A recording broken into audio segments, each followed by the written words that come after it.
ध्यान के कारण फिर बंद करनी पड़ी थी। फिर मैंने कहा था कि इसे कल प्रातःकाल देखेंगे। हम एक बड़ा लाभ देख रहे थे संध्योपासना का। जो व्यक्ति नियमित संध्योपासना करता है और उसकी गहराइयों में जाता है, सोचता है कि केवल ये 10-15 मिनट वाली संध्या करने से उतना लाभ नहीं मिलता, जितना ध्यान को बढ़ाने से और एकाग्रता में जाने से प्राप्त होता है। तो वो लाभ कौन-सा है? वो लाभ है समाधि प्राप्ति का। जो व्यक्ति नियमित संध्योपासना करता है, इसके प्रति गंभीर रहता है, अपने जीवन में भी एकाग्रता को संपादित करता है और ध्यान की और सूक्ष्मताओं में जाता है, तो उसको समाधि की प्राप्ति होती है। तो जैसा मैंने कल शाम बताया था कि समाधि के विषय में बहुत प्रकार की धारणाएँ हैं। समाधि ऐसी होती है, समाधि वैसी होती है, उनकी समाधि लग गई, उनकी नहीं लगी, उनकी लगी थी या नहीं लगी थी, या किसी की समाधि बना दी जाती है। हमारे पूर्वजों की समाधि बनी हुई है, उस व्यक्ति की समाधि बनी हुई है, ये भी एक समाधि का चलता है। तो समाधि बनाई नहीं जाती, समाधि लगाई जाती है। समाधि तो एक स्थिति है और वो चित्त की ऊंची एकाग्र अवस्था का नाम है समाधि। या जब और ऊंचे स्तर की एकाग्रता हो, जब मन में कोई वृत्तियां ही ना हो, सब वृत्तियां रुक गई हों, रोक दिया हो सब प्रकार की वृत्तियों को, उसका नाम समाधि है। जब एक ही विषय लगातार बना हुआ हो, उसका नाम समाधि है। तो इतना सा मामला है समाधि का।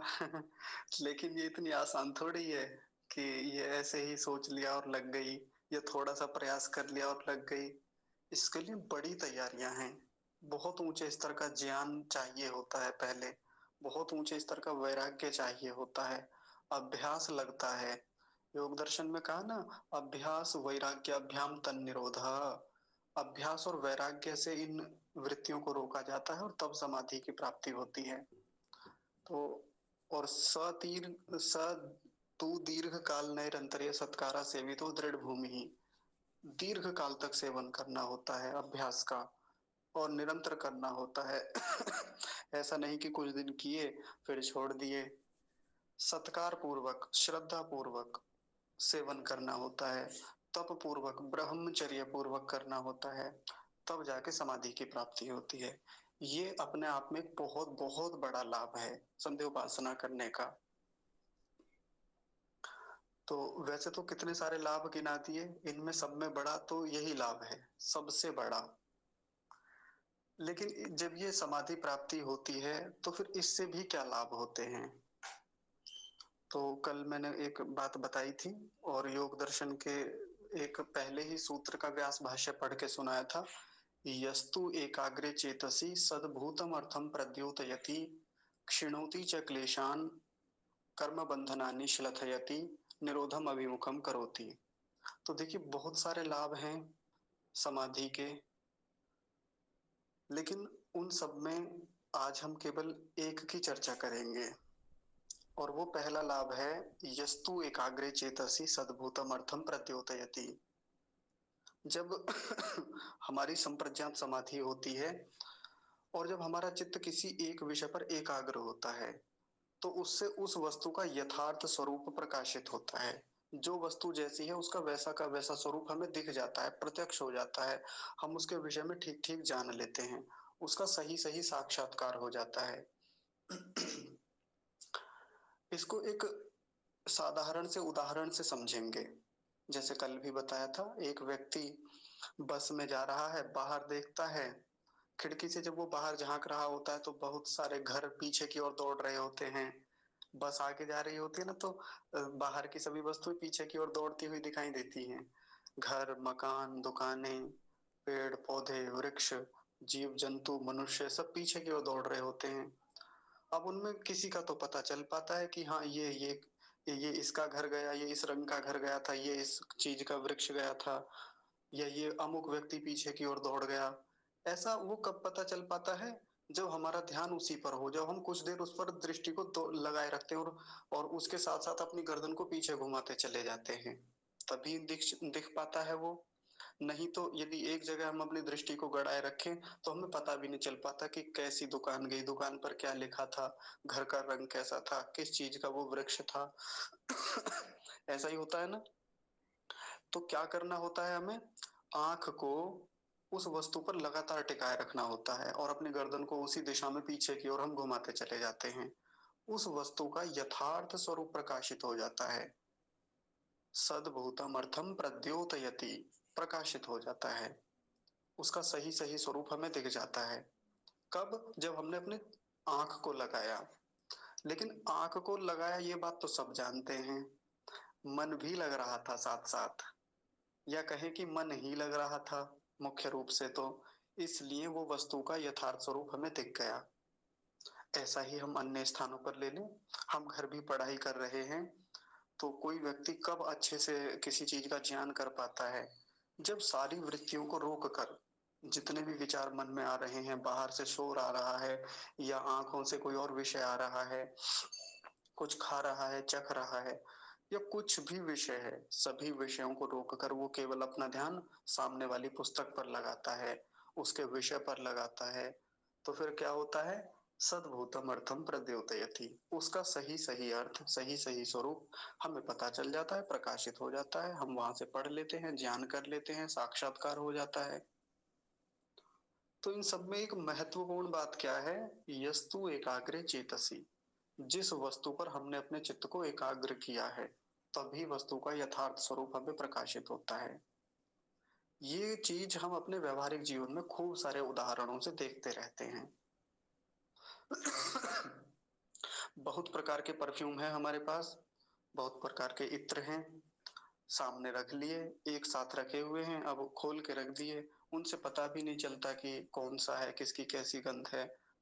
लेकिन एक इत्र को लेके आए, उसी पर अपने चित्त को टिकाया, नासिका को उसके ऊपर लगाया, ग्रहण किया, पता चल गया। अब वो कभी अंधेरे में आ जाए या किसी भी प्रकार से अचानक से भी दे दें, किसी भी डब्बे में बंद करके उसे दे दें, तब हम आसानी से पकड़ पाएँगे कि हाँ, ये वही वाला इत्र है जो मैंने उस दिन सूँघा था। क्योंकि उसका यथार्थ स्वरूप हम पहले ही प्रकाशित कर चुके हैं। हमारे चित्त में उसका ज्ञान पहले ही जाके एक वृत्ति के रूप में स्थापित हो चुका है, जो एक सिस्टमैटिक ढंग से जाके हमारे चित्त में सारा डाटा स्टोर होता रहता है। लेकिन ये कब हुआ? जब हमने उस पर चित्त को पहले एकाग्रता से लगाया था। नहीं तो कई सारे इत्रों की शीशियाँ ला के रख दी, अब सबका एक साथ आ रहा था, किसी एक पर चित्त टिक ही नहीं पा रहा था। चित्त की एकाग्रता बन ही नहीं पा रही थी किसी एक विषय पर। तो ऐसे में क्या होगा? नहीं पकड़ पाएँगे, उस विषय का ठीक-ठीक ज्ञान नहीं हो पाएगा। और यही होता है हमारे जीवन में, जब-जब चंचलता आती है, जब-जब क्षिप्तता आती है, तब-तब ऐसा ही होता है। तो जिन लोगों के जीवन में चंचलता अधिक रहती है, गति अधिक रहती है, वो लोग प्रायः चीज़ों का ठीक-ठीक ज्ञान नहीं कर पाते हैं। किसी भी संगीत को सुनना हो, आपने देखा होगा, जैसे मान लीजिए आप ईयरफ़ोन लगाकर कोई संगीत सुन रहे हैं। गायक की आवाज़ होती है, साथ में पीछे बहुत सारे वाद्य यंत्र बज रहे होते हैं।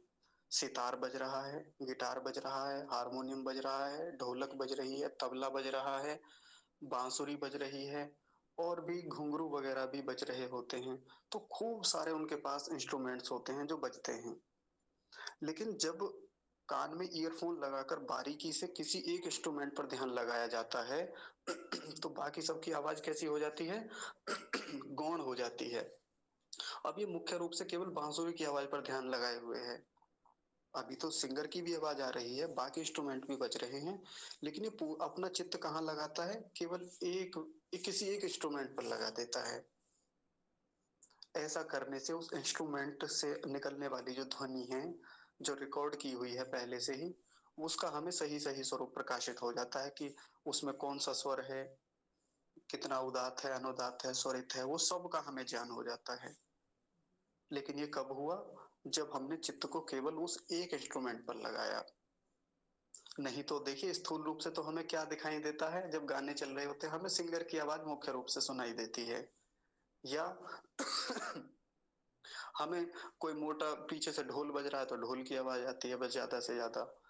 कोई पियानो बजा रहा है तो पियानो की आवाज़ सुनाई देती है। इससे ज़्यादा हम लोग नहीं पकड़ पाते। लेकिन जो म्यूज़िक डायरेक्टर होते हैं, संगीतकार होते हैं, वो इन्हीं चीज़ों को तो बारीकी से देखते हैं। उन्होंने कोई संगीत बनाया, बाद में चेक करते हैं कि कहाँ ऊपर-नीचे हुआ। बहुत प्रकार के पीछे छोटे-छोटे इंस्ट्रूमेंट्स की ध्वनि आती रहती है, उन सबको पकड़ पाते हैं वो। तो वो लोग भी इन सब चीज़ों का पालन करते हैं। वो अपने चित्त को केवल एक बारीक से संगीत पर लगाएँगे, कितना उतार-चढ़ाव रहा, उन सब पर ध्यान लगाएँगे। आपने रियलिटी शोज़ देखे होंगे, सारेगामा ऐसे करके आते हैं ना वो जिसमें वो छोटे-छोटे बच्चे भी या बड़े भी सिंगर आते हैं और अपने ऑडिशन देते हैं और फिर उनको जज किया जाता है। तो वहाँ जो 3-4 जज बैठे रहते हैं, वो बड़ी बारीकी से पकड़ रहे होते हैं। अपना सारा ध्यान, सारा कंसंट्रेशन कई बार तो वो आँखें बंद करके भी बैठ जाते हैं, उसकी आवाज़ पर ध्यान देते हैं और फिर जब अपना जजमेंट देते हैं तो फिर क्या करते हैं, आपने देखा होगा कितनी बारीकी से, कितनी सूक्ष्मता से वो उनकी गलतियाँ उन्हें बताते हैं और रिजेक्शन या सिलेक्शन किस आधार पे हो जाता है? उसी आधार पे हो जाता है, छोटी-छोटी सी चीज़ों के आधार पे ही। लेकिन ये वहाँ बैठे दर्शक नहीं पकड़ पाते उतना अच्छे से, क्योंकि दर्शकों को तो ताली बजाने से या केवल बाहर का जो सौंदर्य या जो वो सेटअप बनाया हुआ है, उस पर ही ध्यान ज़्यादा रहता है। और हम लोगों का भी जब हम इधर से अपने फ़ोन में या टीवी में वो शो देख रहे होते हैं, हमारा अधिकांश ध्यान किस चीज़ पे होता है? कैसा सेटअप बना है, कैसी लाइट्स जल रही हैं, इस सिंगर ने कैसे कपड़े पहने हुए हैं, कैसा श्रृंगार किया हुआ है, जज आज कैसे कपड़े पहन के आए हैं, आज जज कौन-कौन बने हैं, इस पर ध्यान रहता है हमारा। लेकिन जो जज होते हैं या जो बहुत गंभीर रूप से संगीत के जानने वाले हैं, वो संगीत की गहराई में जाते हैं, एकाग्र होकर देखते हैं। तो ये ना समझें कि ये केवल योगियों का काम है, ये केवल साधकों का काम है। ये तो सामान्य स्तर पर सभी लोग करते हैं। सबको एकाग्रता चाहिए। जब व्यक्ति उस चीज़ पर एकाग्र होता है, तो फिर उसे उस वस्तु का यथार्थ स्वरूप प्रकाशित होता है। कुछ भी देख लीजिए फिर इसके अलावा।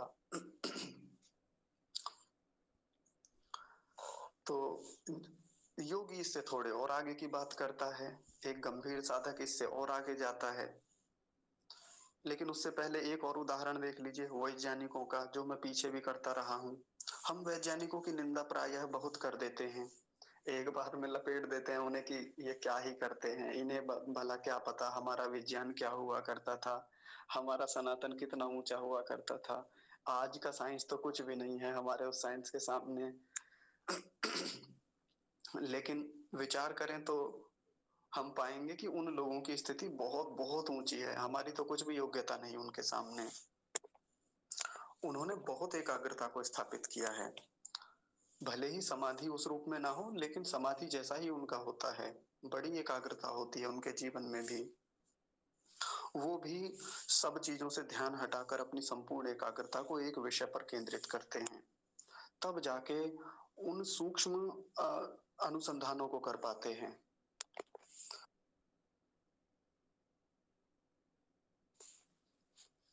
नहीं तो आप बायोटेक्नोलॉजी को देख लीजिए, माइक्रो टेक्नोलॉजी को देख लीजिए, स्पेस टेक्नोलॉजी को देख लीजिए। इनमें इतनी सूक्ष्म गणनाएँ होती हैं, इतने सूक्ष्म अध्ययन होते हैं कि जिन चीज़ों को हम कभी पकड़ भी नहीं सकते ना, वो तो उनके जीवन का हिस्सा हैं। उन पर तो वो लोग काम कर रहे हैं। एक छोटे से फ़ोन का जो मदरबोर्ड होता है, उस छोटे से मदरबोर्ड में इतना सारा फंक्शंस, इतनी सारी प्रोग्रामिंग वो सेट करके रखते हैं, बस छोटे से फ़ोन में ही, कि इसमें असंख्य फीचर्स आ जाते हैं, असंख्य। ये किस कारण से आ पाए? क्योंकि उन लोगों ने पूरी एकाग्रता से काम किया है चीज़ों पर। अपना संपूर्ण ध्यान अपने चित्त को एकाग्र करके लगाया है। और यदि एकाग्रता से ना लगा पाएँ, तो सोचिए क्या स्थिति बनेगी? चीज़ें बिगड़ जाएँगी। और ऐसा होता भी है, जब एकाग्रता नहीं बनती, तो वही अनुसंधान करने वाले बिगाड़ भी देते हैं चीज़ों को। तो ऐसा हम सामान्य स्तर पर, बड़े स्तर पर, एक छोटे से ग्रामीण व्यक्ति, किसान व्यक्ति से लेकर एक बड़े वैज्ञानिक व्यक्ति तक हम यही देख सकते हैं। छोटे से विद्यार्थी से लेकर बड़े वैज्ञानिक तक यही प्रक्रिया चलती है। वो अपने मन को बाह्य सभी विषयों से हटाकर एक विषय पर अपने ध्यान को केंद्रित करता है, तो उस विषय का, उस वस्तु का ठीक ठीक स्वरूप प्रकाशित हो जाता है, उसका सही सही अर्थ पता चल जाता है। तो योगी भी ऐसे ही अनुसंधान करता है, एक गंभीर साधक भी ऐसे ही अनुसंधान करता है, ध्यान में बैठता है, कोई भी विषय जब वो देखता है तो उसको उसका सही स्वरूप प्रकाशित होता है। तो जब मैंने एक बार पिछली कक्षाओं में समाधि के 4 प्रकार बताए थे, वितर्कानुगत संप्रज्ञात समाधि, विचारानुगत संप्रज्ञात समाधि, आनंदानुगत संप्रज्ञात समाधि और अस्मितानुगत संप्रज्ञात समाधि। तो इन समाधियों में अलग अलग चीजों के प्रत्यक्ष होते हैं, ज्ञान होता है, ठीक ठीक साक्षात्कार होता है। जैसे वितर्कानुगत संप्रज्ञात समाधि में स्थूल भूतों का साक्षात्कार होता है, पृथ्वी, अग्नि, जल, वायु और आकाश। इनका सही सही स्वरूप प्रकाशित होता है। ऐसा नहीं है बाहर से जो हमें पृथ्वी दिख रही है कि ये तो दिख रही है, इसमें कौन सा देखना है। सब लोग ये सोचते हैं ना, इसमें क्या देखना है भला, इसका क्या प्रत्यक्ष करना, साक्षात्कार करना, पृथ्वी तो दिख रही है। लेकिन ये पृथ्वी नहीं, वो मूल पृथ्वी जिससे संपूर्ण संसार बना, जिससे मेरा शरीर भी बना है, जिससे मेरी पुस्तकें भी बनी है, वो पृथ्वी तत्व जिससे हम सबके शरीर बने हैं, जिससे सभी जीव जंतुओं के शरीर बने हैं, वो पृथ्वी तत्व, वो स्थूल पृथ्वी, उसका सही स्वरूप प्रकाशित होता है, उसके गुण धर्म प्रकाशित होते हैं, उसका कुल मिला के सही सही अर्थ, सही सही स्वरूप का साक्षात्कार होता है। ऐसे ही आकाश तत्व का, ऐसे ही वायु का, ऐसे ही अग्नि का, ऐसे ही जल का सही सही स्वरूप प्रकाशित होता है। तो ये तो केवल एक समाधि में होता है। इससे अगली समाधि विचारानुगत संप्रज्ञात समाधि, उसमें इंद्रियों का साक्षात्कार होता है, ठीक ठीक प्रत्यक्ष होता है। इन पर विस्तार से फिर कभी बात करेंगे, अभी मोटी मोटी चर्चा आपके सामने बस रख के समाप्त करता हूँ। इंद्रियों का साक्षात्कार होता है, हमारी 5 ज्ञानेंद्रियां, 5 कर्मेंद्रियां और एक उभय इंद्रिय मन, ये भी इसी में आता है। तो 11 इंद्रियां जो हैं हमारी, इन सब का ठीक ठीक साक्षात्कार होता है। किस इंद्रिय का क्या कार्य है, क्या स्वरूप है, कैसे काम करती है, कैसे बनी है, किस प्रक्रिया के अंतर्गत उसका निर्माण हुआ है, इससे पहले क्या बना था, ये सारी बहुत सारा विज्ञान है, बहुत गहरा विज्ञान है। और उनमें भी सबसे अद्भुत जो मन है, मन का साक्षात्कार होता है, मन के विषय में पता चलता है। अगली आनंदानुगत संप्रज्ञात समाधि, इसमें तन मात्राओं का ज्ञान होता है। तन मात्राएं कौन सी, जो 5 विषय कहे जाते हैं, रूप, रस, स्पर्श, गंध और शब्द, इनका भी ठीक ठीक प्रत्यक्ष होता है। कैसे काम करते हैं, क्या क्या इनके गुण धर्म हैं, सब कुछ उनके विषय में ठीक ठीक साक्षात्कार हमें आनंदानुगत संप्रज्ञात समाधि में होता है। फिर बची एक संप्रज्ञात समाधि, वो कौन सी है, अस्मितानुगत संप्रज्ञात समाधि। हम इनको लिखकर समझेंगे बोर्ड पर, और मैं इसके चित्र भी मैंने बना रखे हैं, तो वो आपके पास भेज देंगे, तब आपको ये याद भी हो जाएंगी चीजें।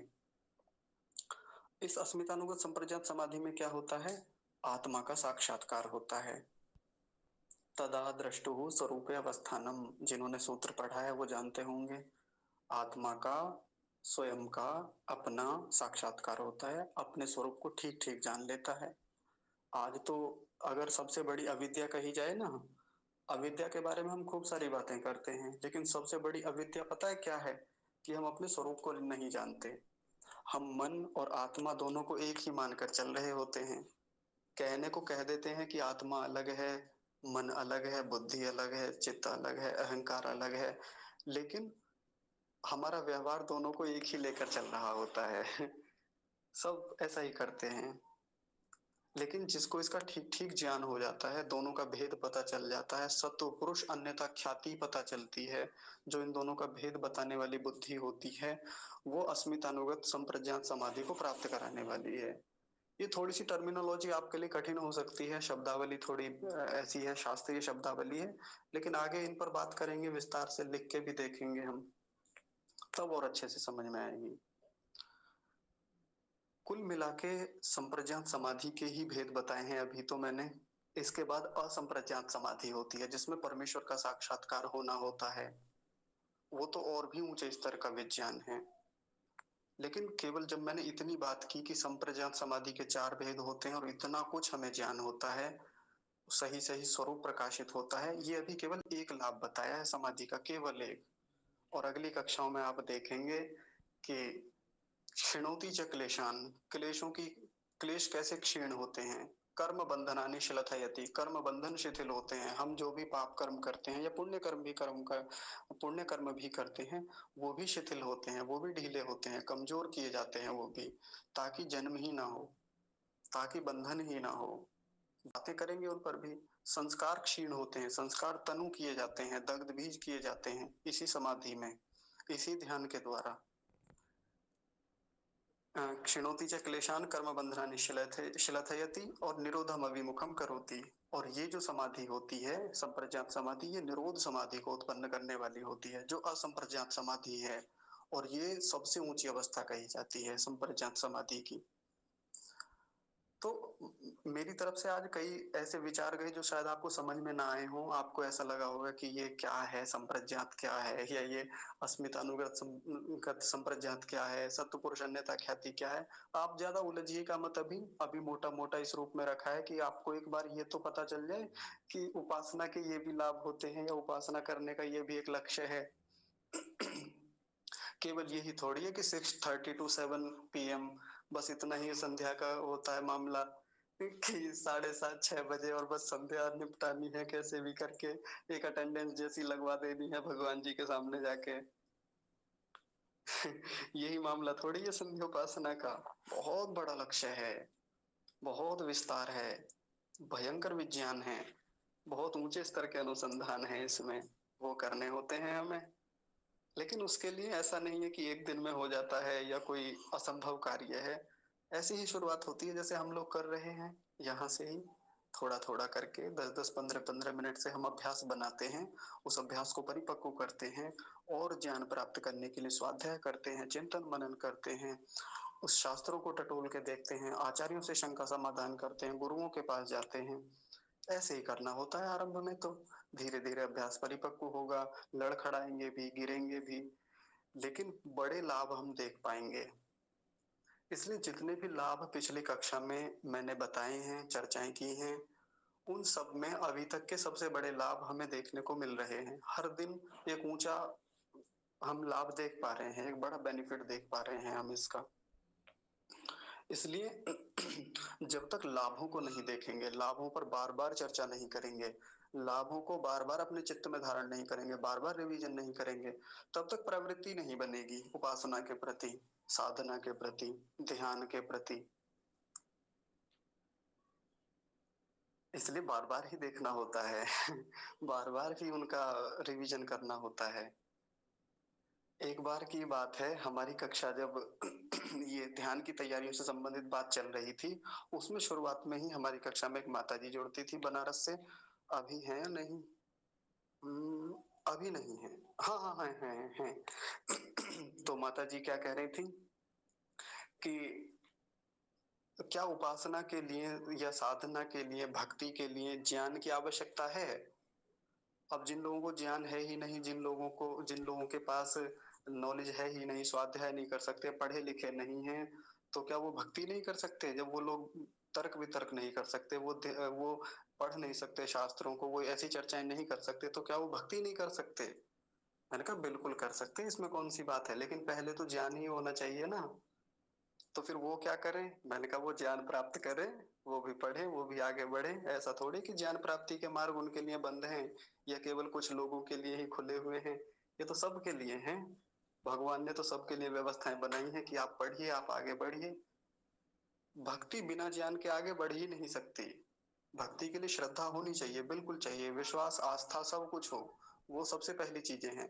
लेकिन भक्ति के लिए या उपासना के लिए एक आवश्यक शर्त जो है ना, मैं कहता हूँ परम आवश्यक शर्त है, वो है ज्ञान की। जब अभी ये ही नहीं पता कि भक्ति में करना क्या है, तो बताइए किस बात की भक्ति कर रहे हैं, या भक्ति से लाभ क्या होंगे, भक्ति का लक्ष्य क्या है? केवल इतना कह देना कि हाँ जी परमेश्वर की प्राप्ति करनी है, तो ये तो केवल एक ऐसे है कि वो जो उदाहरण मैंने बताया था कि दिल्ली में मेरे कोई रिश्तेदार रहते हैं, मैं यहाँ से बस निकल गया हूँ, मुझे पता नहीं है कि कहाँ रहते हैं, कैसे दिल्ली तक पहुंचा जाएगा। मैं आज तक कभी दिल्ली गया नहीं हूँ, और मुझे ना ट्रांसपोर्ट के बारे में पता है, ना मेट्रो के बारे में पता है, कुछ नहीं पता। बस इतना पता है कि मेरे रिश्तेदार दिल्ली में रहते हैं, इतना बड़ा शहर, और निकल गया हूँ बस ऐसे ही। क्या मैं खोज पाऊंगा अपने रिश्तेदार को? नहीं खोज पाऊँगा, असंभव है मेरे लिए।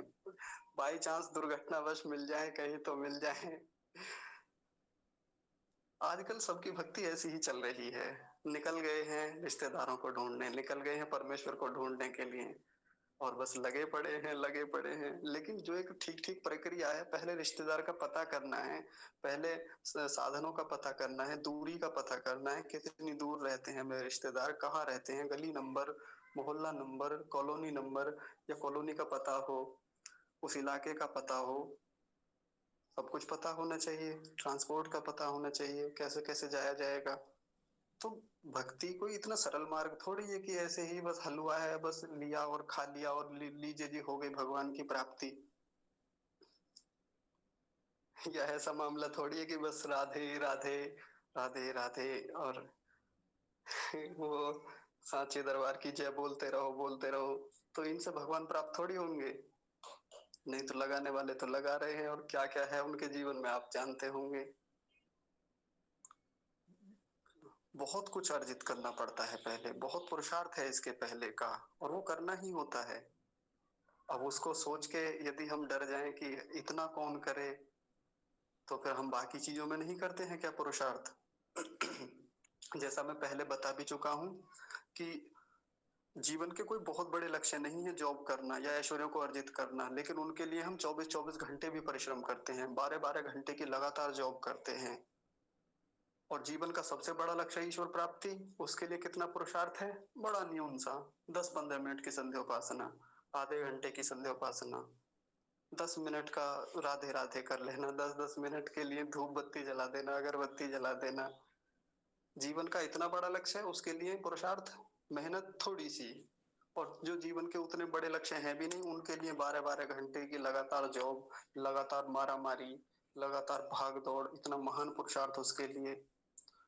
तो फिर आप कैसे समझ सकते हैं कि ईश्वर की प्राप्ति के लिए या जो भी मुक्ति की प्राप्ति है वो छोटी मोटी चीजों से ऐसे ही प्राप्त हो जाएगी, साधारण सी चीजों से ही, केवल आस्था या विश्वास से ही प्राप्त हो जाएगी या केवल कुछ नाम जप करने से ही हो जाएगी। नाम जप भी करना होता है, जप का भी हमारे यहाँ विधान है, लेकिन जप से पहले भी बहुत सारी चीजें हैं, उन पर विचार करना होता है। नहीं तो भगवान के दर्शन कराने वाले आज गली गली मोहल्ले में बैठे हुए हैं, करा रहे हैं भगवान जी के दर्शन। हर गली नुक्कड़ पे, हर टीवी के दूसरे चैनल पे करवाने के लिए बैठे हैं, करवा रहे हैं। तो जो ऋषियों ने मार्ग बताया है हमें उस मार्ग पर चलना है, जो मार्ग परमेश्वर ने स्वयं बताया है उस मार्ग पर चलना है।